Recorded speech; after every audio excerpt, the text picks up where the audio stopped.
Apocalipsis capítulo 19, verso 7. Apocalipsis capítulo 19, versos 7 y 8. Si lo hemos hallado, decimos amén. Gloria al nombre del Señor. Vamos a leerlo en el nombre del Señor. Dice así la palabra. Gocémonos y alegrémonos y démosle gloria, porque han llegado las bodas del Cordero y su esposa se ha preparado. Y a ella se le ha concedido que se vista de lino fino, limpio y resplandeciente, porque el lino fino es las acciones justas de los santos. Amén y amén. Yo nos hablaba acerca del sentir que hubo en Cristo Jesús, que no consideró ser Dios, sino que se humilló a sí mismo, tomando forma de siervo, vinieron de un cuerpo semejante al nuestro, se hizo hombre y murió la muerte, y muerte de cruz, no cualquier muerte, sino muerte de cruz con todo lo que eso conllevaba. Todo aquel que era muerto en un madero se consideraba maldito, y entonces nosotros tenemos que darle valor y entender a lo que el Señor Jesús hizo por cada uno de nosotros, porque lo que hemos leído en este día, lo que Dios nos quiere hablar, es acerca de su esposa, de la esposa del Cordero, aquella por la cual nosotros hemos leído que se ha preparado. Pero lo vemos nosotros como un tiempo futuro, porque lo vemos en el libro de Apocalipsis y decimos estas cosas, según los tiempos, van a suceder en otro tiempo, en el futuro, más adelante. Y vemos como a través del tiempo, antes que suceda esto, suceden otras cosas, pasa la gran tribulación, y vemos que al final de las Escrituras, al final de Apocalipsis, es la esposa y el Espíritu la que dicen, ven Señor, ven pronto. Es la esposa la que clama que su amado venga pronto en busca de ella. Hoy en día nosotros nos podemos hacer la pregunta, ¿realmente nosotros nos sentimos preparados para ese día? Porque todas las congregaciones pueden considerarse que son la esposa del Cordero, aquellos que dicen creer en Jesucristo, y pueden considerarse como la esposa del Cordero, y pueden decir, Señor, ven pronto, ven en busca de mi alma. Pero nosotros vemos como esto puede ser sencillo de entenderlo, pero en la aplicación vemos que la manera que Dios utiliza nuestra vida para que nosotros seamos preparados para ese gran momento, vemos que no es tan fácil. A veces es hasta difícil congregar. A veces está difícil poder llegar a la casa del Señor teniendo anhelo, a veces no teniendo siempre el mismo ánimo, y como nosotros podemos llegar a cambiar los días de reunión por otras cosas, pero son las luchas que nosotros tenemos. Hablando simplemente de un ejemplo que siempre traemos a la memoria de algo que pareciera sencillo, pero no es tan sencillo, porque es la carne contra el espíritu y el espíritu contra la carne, que se luchan entre sí para que no hagamos nosotros lo que quisiéramos. O sea que uno de los dos, la carne o el espíritu, toma una decisión, y según la decisión a la cual nosotros obedezcamos, vamos a orar, vamos a accionar. Vemos, dice, gocémonos y alegrémonos y démosle gloria. Dice, porque han llegado las bodas del Cordero y su esposa se ha preparado. Vuelvo a recalcar, esto nosotros lo vemos como tiempo futuro. La pregunta es, ¿cuánto tiempo? ¿Cuánto tiempo falta? Vamos a la Escritura y Dios nos dice a nosotros, he aquí un poquito y el que ha de venir vendrá. ¿Según el tiempo de quién? ¿Mi tiempo o según los tiempos de Dios? Para el Señor un día es como 1000 años y 1000 años es como un día. Ahora, vemos nosotros que el Señor vendrá en busca de su esposa y será tan repentino que será en un abrir y cerrar de ojos. En algunas películas nosotros vemos, hay una que se llama, creo que el arrebatamiento, vemos como como la persona es una representación nomás que hace en la película, que una persona es como que en un tiempo determinado es como que 2 o 3 segundos y recién ahí la persona desaparece de la faz de la tierra. Pero en un abrir y cerrar de ojos quiere decir que no van a pasar ni 1 segundo ni 2 segundos. Es un abrir y cerrar de ojos y los que pertenecen, las esposas, los que pertenecen a la esposa del Cordero, el cuerpo de Cristo, ya no estarán un día más en la tierra. Ahora, para que suceda eso, hablando del tiempo, nosotros nos preguntamos, ¿cuánto falta? ¿Cuánto falta? ¿Y cuánto tiempo ha pasado desde el día en que nosotros creímos? Y como habla el apóstol Pablo, que el día del Señor está más cerca del día que nosotros creímos. Cuando Él venga en busca de su esposa, ese día está más cerca. ¿Por qué? Porque los días van pasando y vemos cómo se va achicando ese lazo de tiempo hasta que Él venga en busca de nuestras almas. Entonces vuelvo a repetir, ¿cuánto tiempo ha pasado y cuánto tiempo aún falta para que esto suceda? Sin embargo, nosotros vemos la palabra profética más segura y nos dice Dios que su esposa se ha preparado. O sea, es una realidad. Todo lo que son parte de la esposa del Cordero, la iglesia del Señor, en un futuro estará preparada. O sea que vemos que el propósito de Dios se va a cumplir. Que toda su profecía, que todo lo que el Señor preparó, todo lo que Él ha pensado que suceda con los que son suyos, va a suceder. Y no tenemos mayor seguridad que su palabra, que hasta el día de hoy nosotros vemos que no ha fallado, ni fallará, y todo se cumplirá. Amén. Ahora, dice, y a ella se le ha concedido que se vista de lino fino, limpio y resplandeciente, porque el lino fino es las acciones justas de los santos. Primero vamos a ver en Efesios capítulo 5, verso 25. Efesios capítulo 5, verso 25, cuando habla acerca de los maridos, el contexto viene hablando acerca de someterse, de autoridad. Por eso ahora lo vamos a ver. Pero en el versículo 25 dice, maridos, amad a vuestras mujeres, así como Cristo amó a la iglesia y se entregó a sí mismo por ella, para santificarla, habiéndola purificado en el lavamiento del agua por la palabra, a fin de presentársela a sí mismo una iglesia gloriosa, que no tuviese mancha ni arruga ni cosa semejante, sino que fuese santa y sin mancha. Amén. Cuando el apóstol Pablo le habla a la iglesia de Éfeso acerca de estas cosas, está mostrando y haciendo una comparación acerca del matrimonio en el orden natural, acerca de los maridos y las esposas.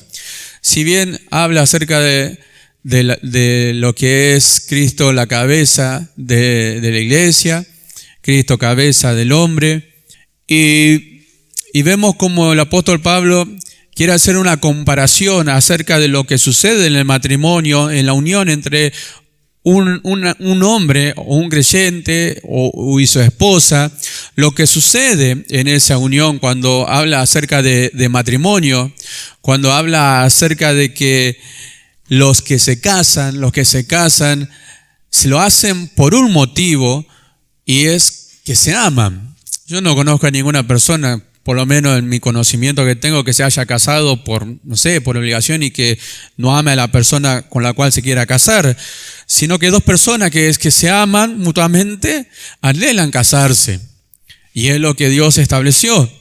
Y lo que pasa en el matrimonio es lo que Dios nos enseña a nosotros, que ya no son dos, sino que son solamente uno, que ya no son dos, si son una sola carne.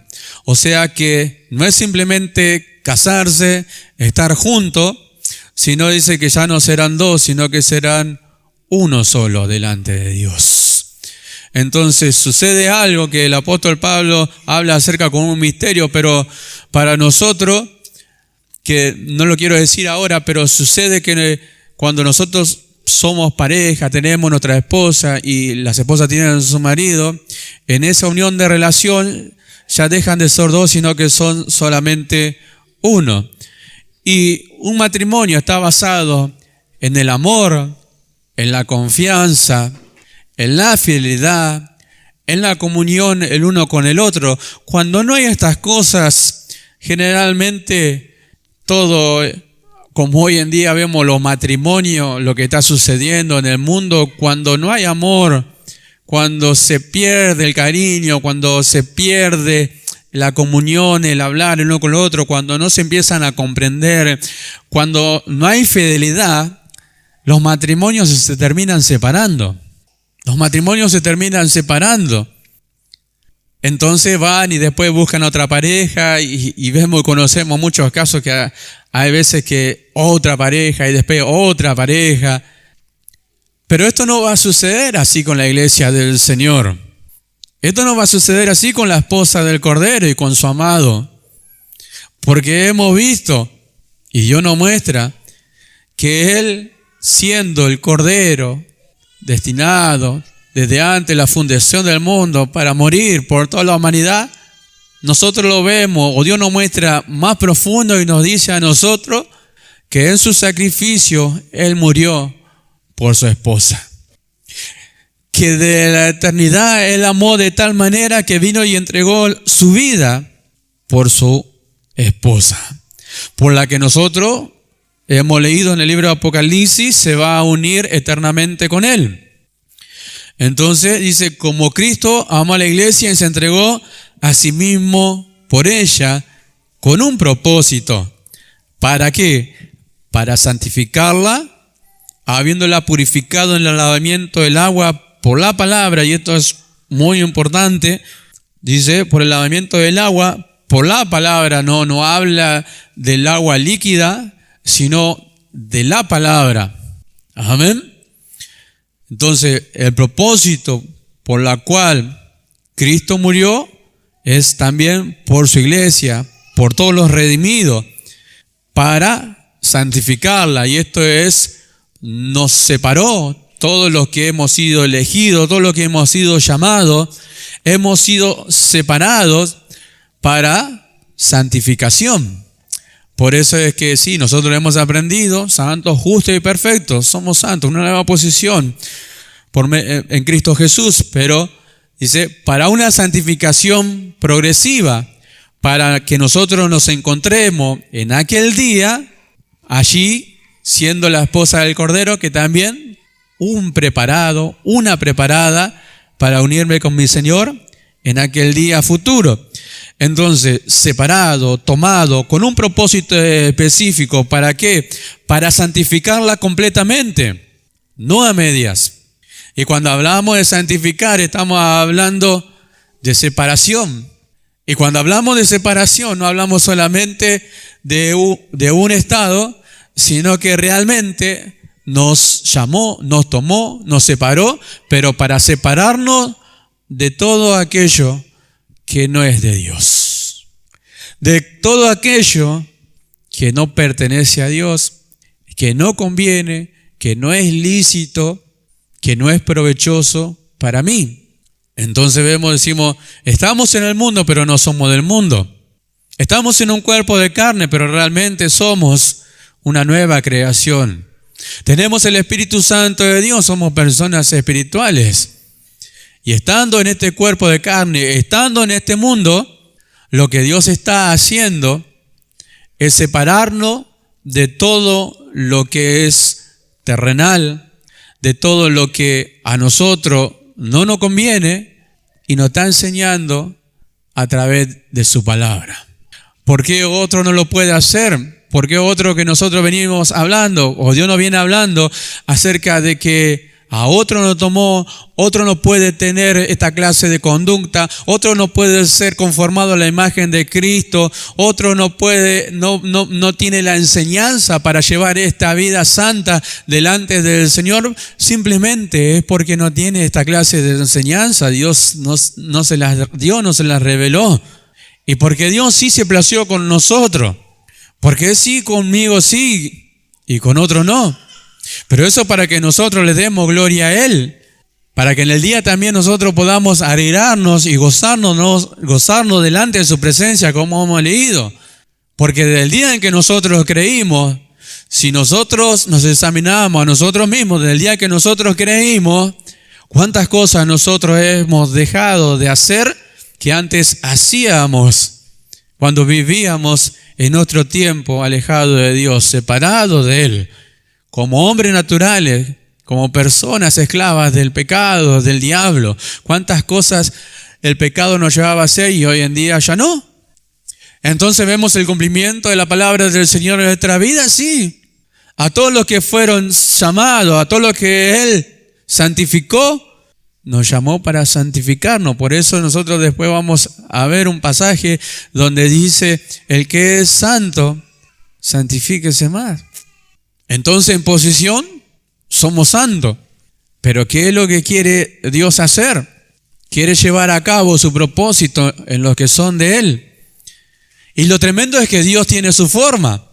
Y meditaba en estos días cómo es que Dios tiene su forma y que su propósito no va a fallar aunque nosotros seamos totalmente, por decirlo así, duro, tardo. A veces usamos esa rebeldía, pero Dios tiene su forma.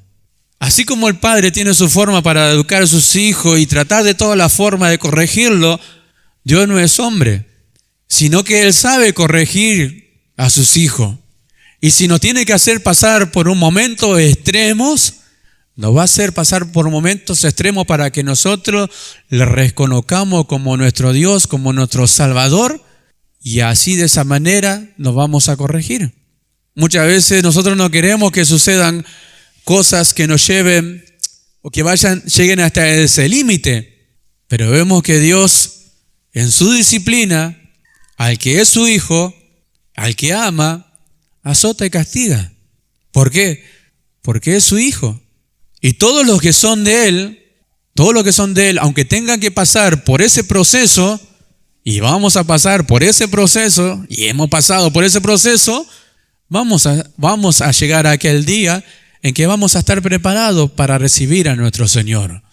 Por eso decía, a veces no es fácil, y a veces hay cosas que son fáciles, y por no obedecer, caemos en transgresión.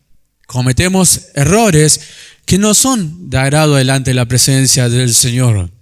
Pero por un lado podemos llamarle, bueno, son cosas naturales que en el proceso no van a pasar. La carne todavía no está totalmente inactiva en nosotros. No la hemos dominado o sujetado en su totalidad. Por eso es que todavía la mente natural nos hace tomar decisiones erróneas, no conforme a la palabra del Señor, que este cuerpo viciado con deseos a veces nos tientan o el mundo nos hace que nosotros querramos tomar de las cosas con que el mundo nos quiere tentar y erramos delante de la presencia del Señor. Pero hablábamos también acerca de que tenemos un abogado para con Dios, Jesucristo nuestro Señor, que nos favorece a cada uno de nosotros. Y en esto también nosotros el día de mañana lo vamos a leer cuando participemos de la cena del Señor, que cuando Dios nos dice a nosotros que si después nos examinásemos a nosotros mismos, no seríamos juzgados y somos castigados por el Señor para que no seamos condenados con el mundo. No es que si no lo examinamos nosotros mismos y seguimos nosotros haciendo lo que queremos, no va a pasar nada. Si nosotros somos hijos de Él, Dios va a buscar la forma en que nosotros, por decirlo así, nos enderecemos. Y cuando dice para que no seamos castigados, dice con el mundo, quiere decir que para los que están en Cristo Jesús ya no hay ninguna condenación. No vamos a ser condenados con el mundo porque fuimos nosotros ya sellados, esto lo conocemos, ya somos salvos. Hay una seguridad en nuestra vida de que somos salvos, de que somos de Él. Y de que nada nos va a separar de su amor, pero si nosotros somos infieles, Dios tiene la forma en que nosotros volvamos a ser fieles.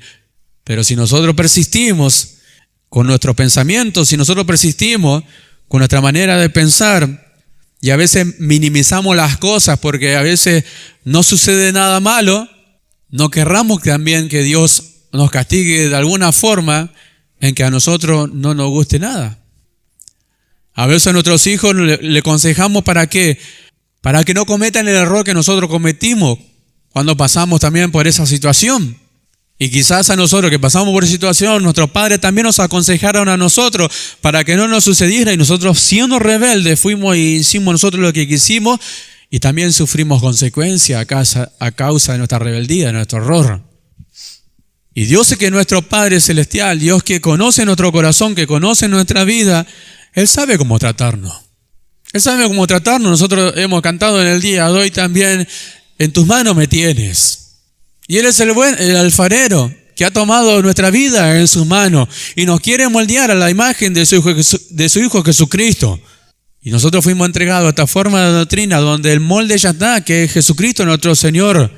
Cuando nosotros salgamos de ese molde, lo que va a salir es un verdadero cristiano, alguien conformado a la imagen de su Hijo Jesucristo, alguien que tiene su conducta, su hablar, su manifestación de las virtudes que hay en cada uno de nosotros.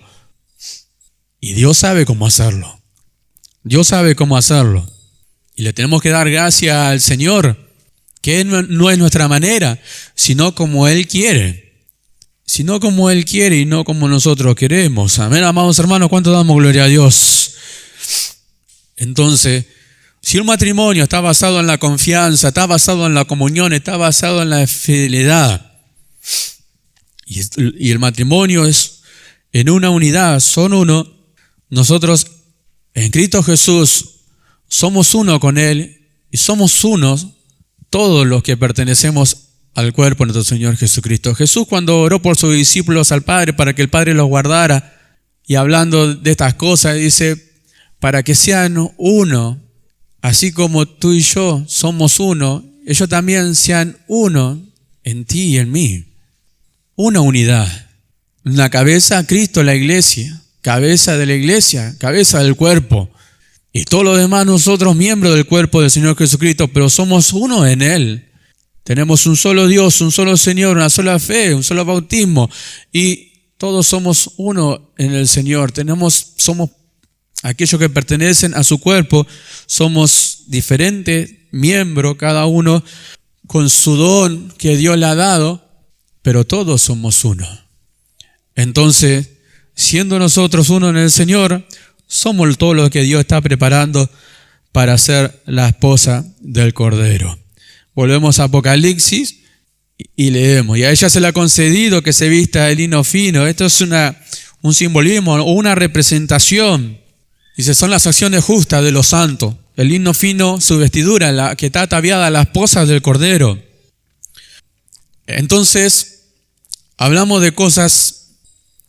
No quiero usar la palabra pasiva o religiosidad, pero hablamos de acciones, hablamos de obra, hablamos de acciones, conducta que tiene alguien que es preparado para la esposa del Cordero, hasta llegar a ser totalmente conformado a la imagen del Señor Jesucristo.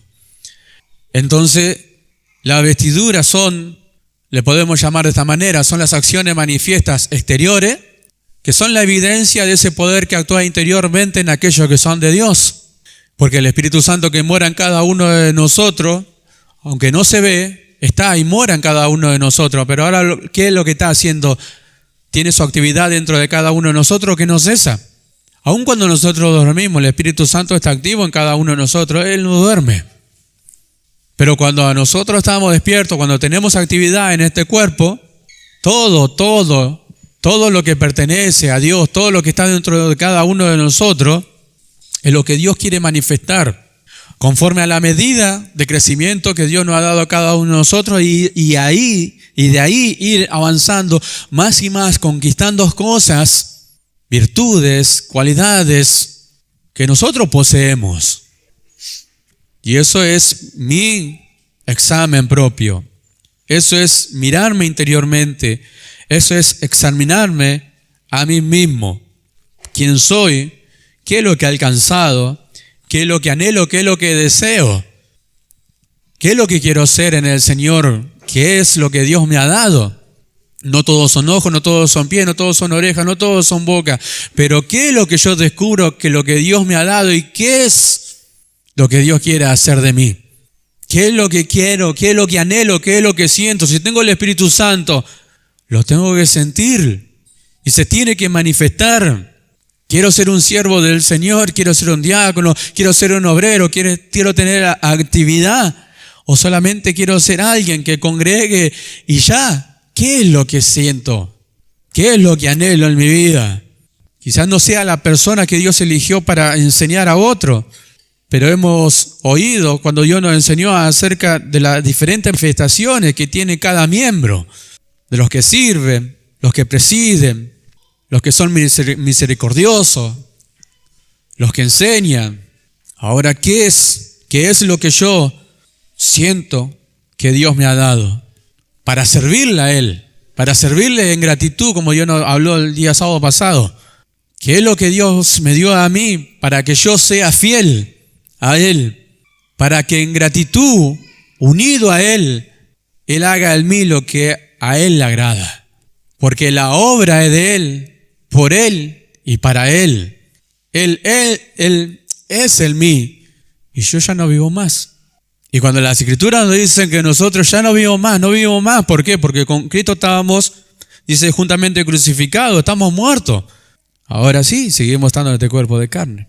Pero lo que yo soy, a veces mi papá dice, lo que yo soy, con lo cual nosotros nos identificamos, es con la nueva creación, lo que nosotros somos delante de Dios y a donde Dios me quiere llevar. Gloria sea el nombre del Señor. Vamos a Colosenses capítulo 3, verso 1. Colosenses capítulo 3, verso 1 dice, si pues habéis resucitado con Cristo, buscad las cosas arriba donde está Cristo sentado a la diestra de Dios. Ahora la pregunta es, entonces quiere decir que todos los que han resucitado juntamente con Cristo, todos los que han creído, tienen esta capacidad de buscar las cosas arriba donde está Cristo sentado a la diestra de Dios. Quiere decir, y se contesta en el otro versículo 2, dice, poned la mira en las cosas arriba, no en la tierra, porque habéis muerto y vuestra vida está escondida con Cristo en Dios. Entonces dice, bueno, si ustedes han resucitado juntamente con Cristo, el nuevo deseo que deberían tener es buscar las cosas espirituales. Buscar las cosas que son espirituales, no las de este mundo. No las cosas que no ayudan para nada. No las cosas que no edifican, no las cosas que no son lícitas. Esas cosas las tenemos que dejar de lado. Entonces, ¿cuáles son las cosas que pertenecen y que Dios nos dice las cosas arriba? Las cosas espirituales. Está hablando de la vida de nuestro Señor Jesucristo. Lo que realmente a nosotros nos edifica, lo que realmente a nosotros nos ayuda para bien. Porque estando en esta tierra vamos a pasar muchos males, pero ¿dónde está el bien que nosotros necesitamos? ¿En este mundo? No, en este mundo no hay nada que nosotros necesitamos. Si nosotros queremos crecer espiritualmente, tenemos que buscar las cosas espirituales. Es simple.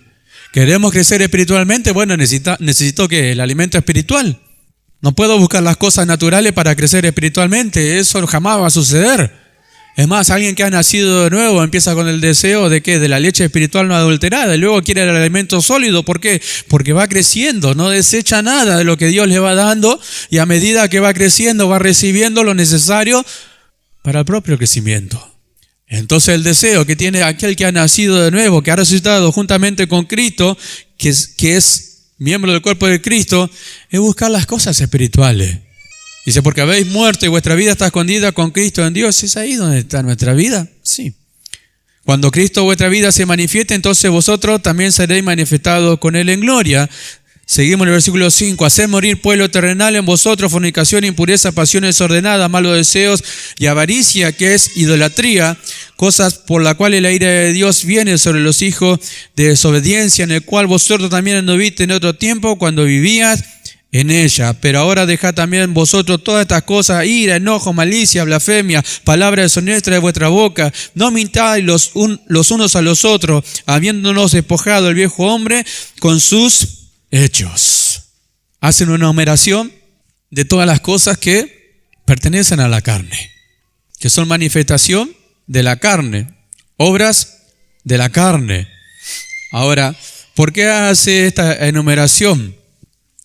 Porque de seguro, desde el día en que creí que a los colosenses habían creído, ellos no tenían las escrituras como nosotros. Ellos no tenían las escrituras como nosotros. Y ellos esta lucha la tenían. Y tenían que ser aconsejados, tenían que ser corregidos, tenían que ser amonestados para acomodar todo lo que es espiritual a lo espiritual y todo lo terrenal a lo terrenal. Entonces le empieza a enumerar sobre lo que es antiguo, lo que es la vieja naturaleza, lo que pertenece a la carne. ¿Para qué? Para que ellos empiezan a corregir, para que empiezan a identificar lo que pertenece a la carne y lo vayan dejando de lado, lo vayan, dice, matando, haced morir, separarse de esas cosas, darse cuenta que cuando se enojaban, de cuando tenían malos deseos, de que cuando eran ávaros, y esta palabra avaro, dice, eso es en idolatría, es algo donde está puesto el corazón de la persona y es mucho más importante que Dios. Entonces lo tenían que sacar de su corazón, lo tenían que dejar de lado. Tal como Dios nos enseñó, nos enseña y nos seguirás enseñando con diferentes doctrinas de dejar, hacer morir lo terrenal, lo que es no provechoso, lo que es perjudicial para nosotros, lo que no tiene ningún resultado favorable para nuestra vida espiritual. Entonces Dios nos enseña para que nosotros hagamos una buena elección y nosotros siempre elijamos lo que a nosotros nos conviene espiritualmente. No puedo permitir que un día sábado yo elija ir a jugar al fútbol y no congregar. ¿Por qué? ¿Qué provecho tiene ir a jugar al fútbol y no congregar? Nosotros lo miramos a través de las Escrituras y no vemos ningún provecho para el hombre espiritual. Sin embargo, vemos a través de la Escritura que es lo más provechoso para el hombre espiritual, estar en la casa del Señor, recibir la palabra, alabar al Señor, estar con sus hermanos, cantarle y alabarle. Cuántas cosas que podemos sacar provecho estando reunidos en la casa del Señor. Sin embargo, no estando en la casa del Señor, haciendo otra cosa que nada que ver con lo espiritual, entonces eso no va a traer ningún provecho para nosotros. Lo ponemos en balanza y las cosas terrenales, las que no provienen de Dios, no me sirven de nada. Las puedo hacer, todo me es lícito. O sea que está dentro de lo que yo puedo hacer, todo me es lícito, pero no todo me conviene, no todo me edifica, no todo me va a ayudar a bien. Porque vemos la esposa del Cordero y mi relación con Él está basada en el amor. Está basada en lo que Él hizo por mí, en lo que yo soy. Si realmente digo que le amo con toda mi fuerza, que le canto con toda mi fuerza, entonces, ¿dónde lo voy a hacer? En su casa. Cuando Él me llama, cuando Él me reúne como hijo suyo, ¿dónde lo voy a hacer? ¿Afuera? Afuera lo puedo hacer cantando y alabando al Señor, o en mi casa cuando no hay reunión.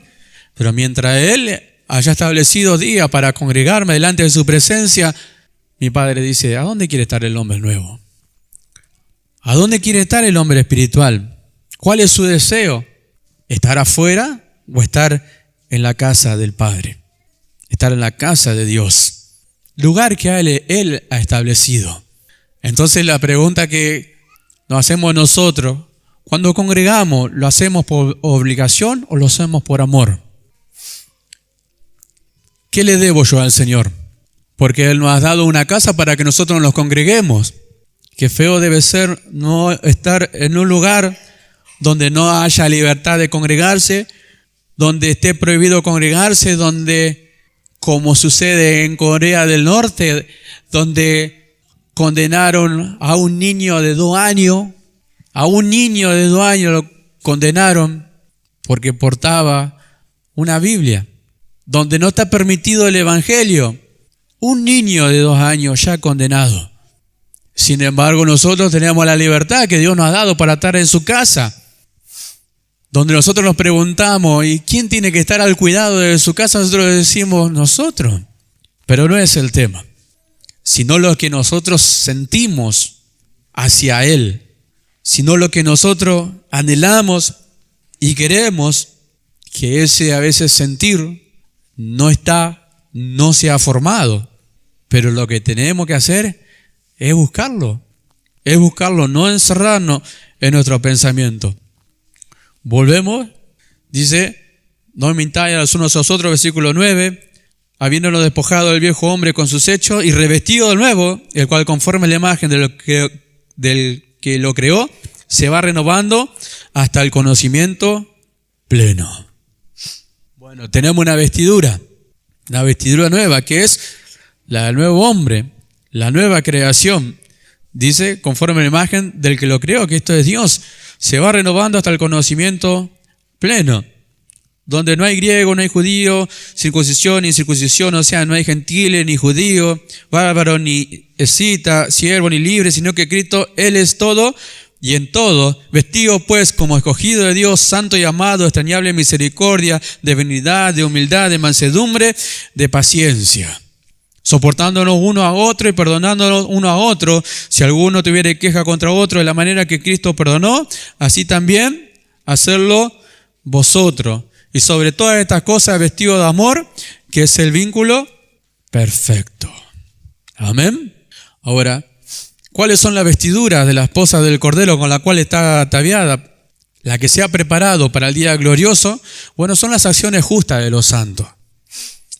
Hemos visto las manifestaciones de la obra de la carne, pero Dios nos dice a nosotros ahora, y es un pedacito que nosotros vamos a leer porque en las Escrituras hay muchos ejemplos de lo que nosotros debemos dejar de lado y de lo que Dios nos dice que ahora podemos hacer, pero nosotros tenemos que vestir pues como escogido de Dios, santo y amado, extrañable en misericordia, benignidad, de humildad, de mansedumbre y de paciencia, virtudes, cualidades que tiene aquel que ha recibido la vida de Dios. Aquel que tiene el Espíritu Santo, ¿tiene estas cualidades, tiene estas virtudes? Sí. ¿Qué es lo que tiene que hacer o qué es lo que tenemos que hacer cada uno de nosotros? Y en busca que se desarrollen estas cosas. Mire, si tenemos oportunidades, Dios nos muestra oportunidades todos los días de tratar gente. Nosotros que tratamos con gente, lo que tenemos negocio, tratamos con mucha gente. Y cada uno tiene su carácter, cada uno tiene sus problemas. A veces pueden llegar a irritarnos, no sé. Pero de todas maneras, de todas formas, Dios nos muestra a nosotros cómo nosotros debemos conducirnos con lo de afuera. Pero cuando también nos habla a nosotros, dice, el amor es sufrido, es benigno, el amor no tiene envidia, el amor no es jactancioso, no se envanece, no hace nada indebido, no busca lo suyo, no se irrita, no guarda rencor, no se goza de la injusticia, más se goza de la verdad, todo lo sufre, todo lo cree, todo lo espera, todo lo soporta. El amor nunca deja de ser. Hasta ahí nomás. Ahora, qué tremendo cuando Dios nos habla acerca de estas cosas, porque lo tenemos que relacionar que ese amor ya ha sido derramado en nuestro corazón, que ese amor que Dios nos ha dado a nosotros está y tiene sus diferentes cualidades. El amor es sufrido. En Proverbios capítulo, no lo busque, capítulo 27, verso 6 dice, fieles son las heridas del que ama. ¿Pero por qué? Fieles son las heridas del que ama. ¿Por qué? Porque es una persona que está amando constantemente y no siempre recibe lo que da. Jesús cuando estuvo en esta tierra amó a los hombres. Sin embargo, los hombres le rechazaron. Sin embargo, no pudo entrar en ciudades ni hacer milagros allí en las ciudades que él quería entrar, pero a causa de la incredulidad de ellos, dice, no pudo hacer muchos milagros y muchas personas se opusieron, aún los judíos, los escribas, los fariseos, no le reconocieron como el Hijo de Dios. Sin embargo, Dios amó a todo el mundo. Y nosotros vemos que nuestro Señor Jesucristo fue conforme a las Escrituras, sufrió el oprobio, sufrió el ser azotado, lastimado, lacerado, golpeado, le pusieron una corona de espina que se incrustaba en su sien y todo lo que nosotros conocemos del momento de su pasión hasta que llega hasta la cruz del Calvario y entrega su espíritu allí. Y Él fue el quien amó a la humanidad, el que amó su propia creación, sí. ¿Y qué es lo que recibió? El peor castigo que un hombre podía sufrir. Ahora, no siempre el que ama va a recibir el amor que da. De seguro que alguien que ama a su enemigo no lo va a amar. Y en algún momento nosotros vamos a ser lastimados por palabra o de otra clase de índole, hasta física puede ser, con las personas que nosotros amamos, sean conocidos o no sean conocidos, sean parientes, no sean parientes, pertenezcan a personas de este mundo. Muchas veces nosotros vamos a sufrir vamos a sufrir por esa persona. Al verle su condición, alejado de Dios, al ver en qué estado está, aquella persona por la cual Cristo murió por ella y aún no quiere creer, el que ama sufre. El que ama sufre. Así como el padre y la madre ama a su hijo, cuando su hijo se pone rebelde y hace lo que quiere, y aún nosotros cuando teniendo hijos que han congregado y ya no congregan, no nos causa ninguna alegría cuando nosotros lo vemos haciendo, entre comillas, su vida, pero le rogamos a Dios que puedan llegar nuevamente a la casa del Señor. ¿Pero por qué? Porque le amamos, porque le queremos, porque queremos que, no por nosotros, sino que vengan por el Señor. Hay una salvación que ellos han aceptado cuando han creído y queremos que no se queden para la gran tribulación. Pero fieles son las heridas del que ama. Esto es algo que a nosotros muchas veces no ha causado lágrimas, no ha causado llanto. Por eso el amor es sufrido, es benigno, tiene bondad, o sea, usa de bondad. El amor no tiene envidia. Fíjese, la envidia es algo que por mucho tiempo en muchos creyentes ha gobernado, por decirlo así, la vida de muchos, y en las congregaciones ha habido y sigue habiendo envidia el uno a los otros por diferentes circunstancias. Y eso es cuando no se manifiesta el amor verdadero. Dice, el amor no es jactancioso, no se envanece, no hace nada indebido. Esta es una de las palabras que más me gusta a mí, porque dice, no hace nada indebido, o sea, no hace nada que no sea de provecho para la otra persona y aún de provecho para sí mismo. Porque el que ama a Dios, el que ama al Señor, no hace nada por el temor reverente que tiene delante de aquel que es Dios todo soberano, todopoderoso, que es Señor, como ha cantado, Señor y Cristo de nuestra vida.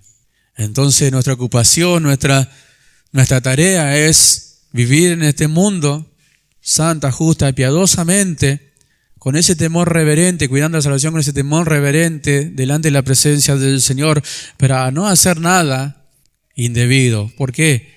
Porque amamos al Señor.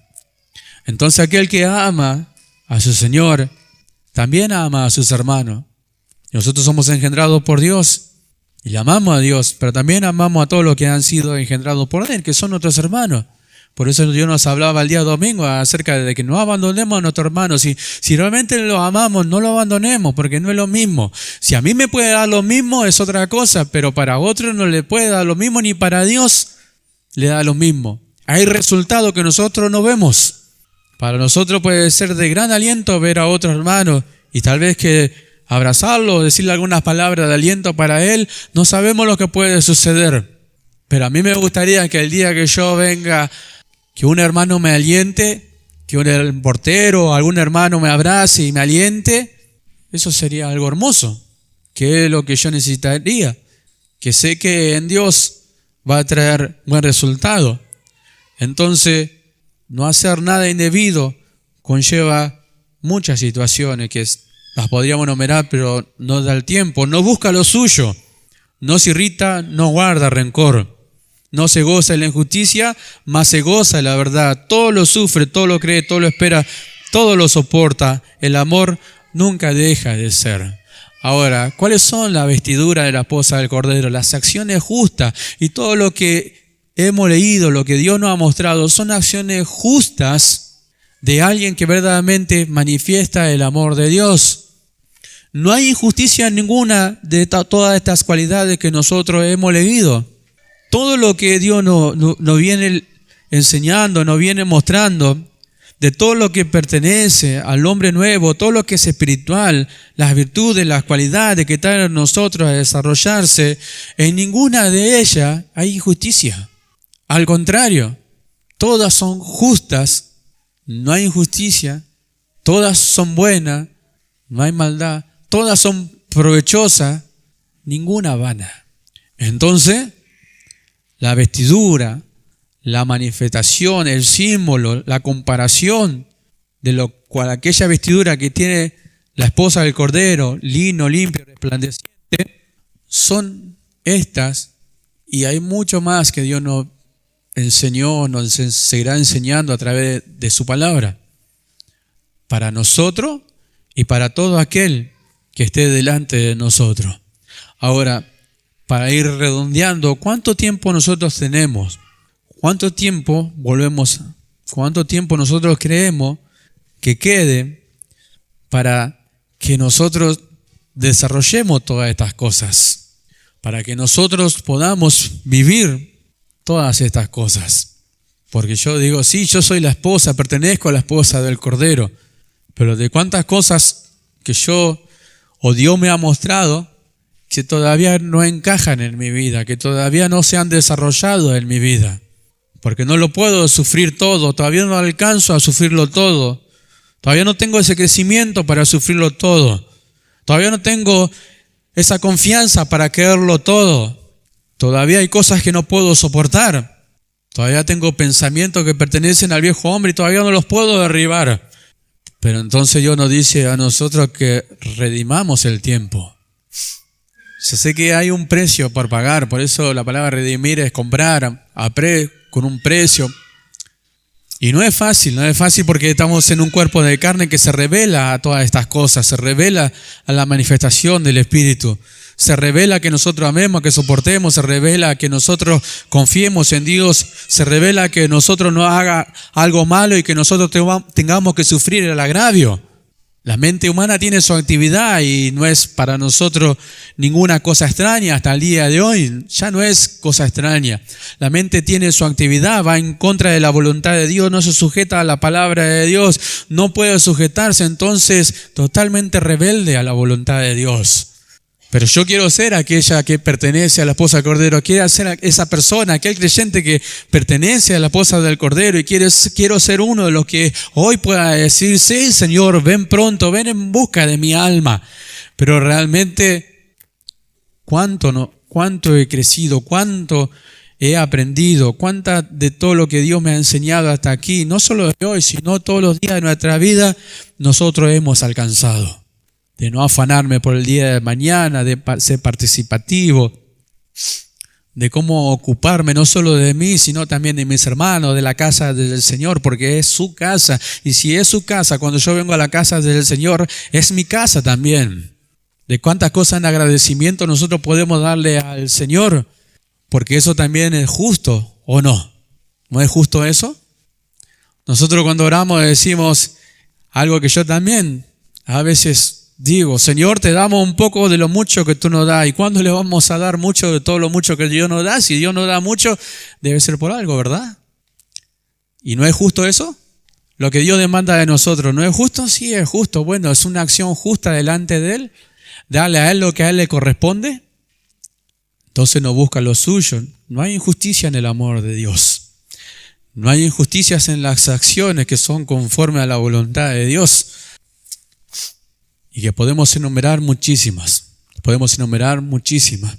pero la pregunta es, bueno, ¿cuánto tiempo queda? Aprovechemos el tiempo entonces. ¿Cuánto tiempo falta? ¿Muy poquito? No sé, el otro día estábamos hablando con el pastor y decimos, en un abrir y cerrar de ojos, bueno, desaparecemos de este mundo. ¿Cuánto será? No somos la iglesia aquí de Gualeguay, la iglesia es universal. En este mundo hay muchísimos millones de hermanos cristianos que también como nosotros están padeciendo las mismas cosas y aún mucho más grave. El tiempo va pasando y resta un poco de tiempo. Así que, amados hermanos, esto es lo que Dios ha puesto en mi boca, lo que quería compartir con cada uno de ustedes. El Señor siempre nos viene hablando para nuestro bien, para nuestra preparación. Vamos a poner